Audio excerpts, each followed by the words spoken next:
Cuando decidió estudiar medicina, Lisa Sanders ya tenía una exitosa carrera de televisión que le había valido incluso un premio Emmy.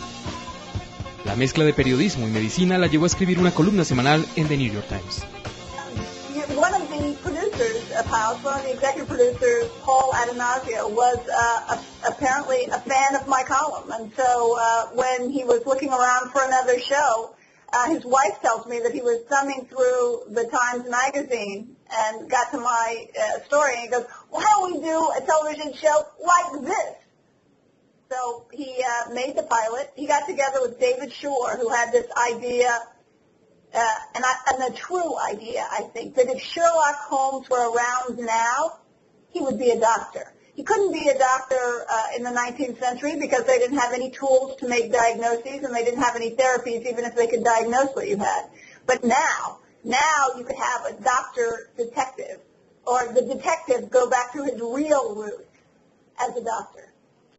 How do you do this job? Do you ever go to the set?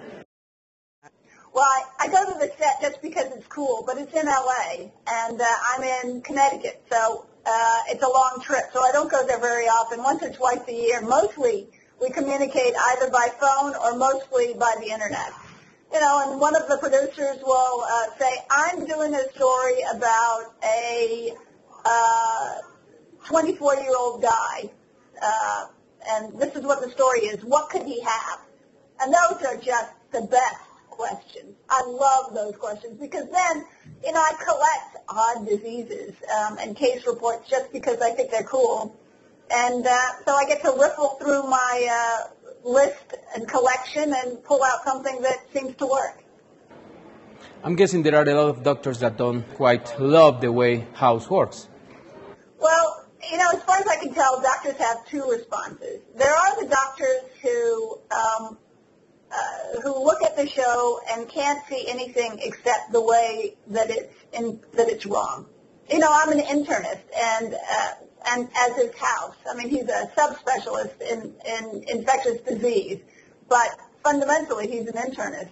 And as internists, we pride ourselves on our ability to communicate with patients. So, of course, it makes me crazy that he can't talk to patients, that he doesn't talk to patients, and then when he does, he's not very good at it. You know?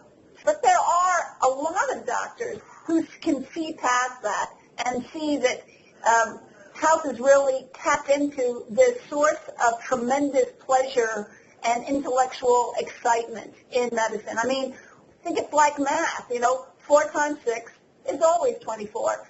Fever and a rash is always, but it turns out that that's always the biggest, most exciting question. And I think there are doctors who recognize that what House is doing is the source of all of our intellectual pleasures in medicine, or many of them anyway.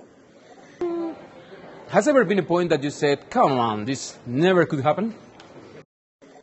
Yes, that happens. And, you know, I read the scripts before they go on the air. I read them several times.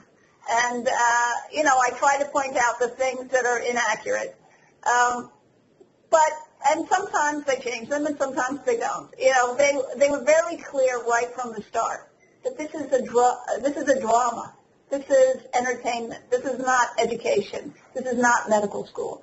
So I live with that. I had one experience in like the second season that really taught me this. It really brought it home.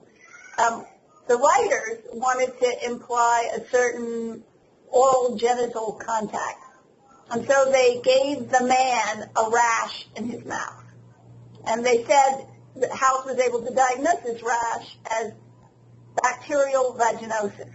Well, you know, first of all, that bug doesn't live in mouths, but more importantly, if it did live in a mouth, it wouldn't be called bacterial vaginosis. They would give it another name that's more appropriately descriptive. So I wrote this long email to one of the writers, Tommy Moran, to one of the writer-producers, and, you know, explaining why it wouldn't work and coming up with some, what I thought were very clever alternatives, and he sent me back a one-line reply. And the one-line reply is, my way is funnier. And it was. So. Además de la columna del Times, del trabajo en Yale y de la consultoría en House, Sanders acaba de publicar su primer libro, Cada paciente cuenta una historia. En él detalla la necesidad de una comunicación entre el médico y su paciente. It grew out of my column. You know, in my column, I have lots of ideas about diagnosis. There are lots of cool observations and things about diagnosis that I want to tell people about because I know or I think that if I think they're interesting, other people will think they're interesting.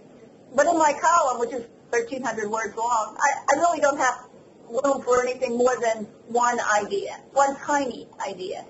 So this book gave me a chance to show other people what it feels like to be standing at the bedside of a patient who might be dying. Their stories are incredibly important. But that's exactly the opposite to the house philosophy. He says everybody lies. Well, everybody lies to him, because he's a jerk. So that makes me crazy, and it makes a lot of internists crazy. Para más información visite esta dirección. Yo soy Wilson Vega en Tiempo Real.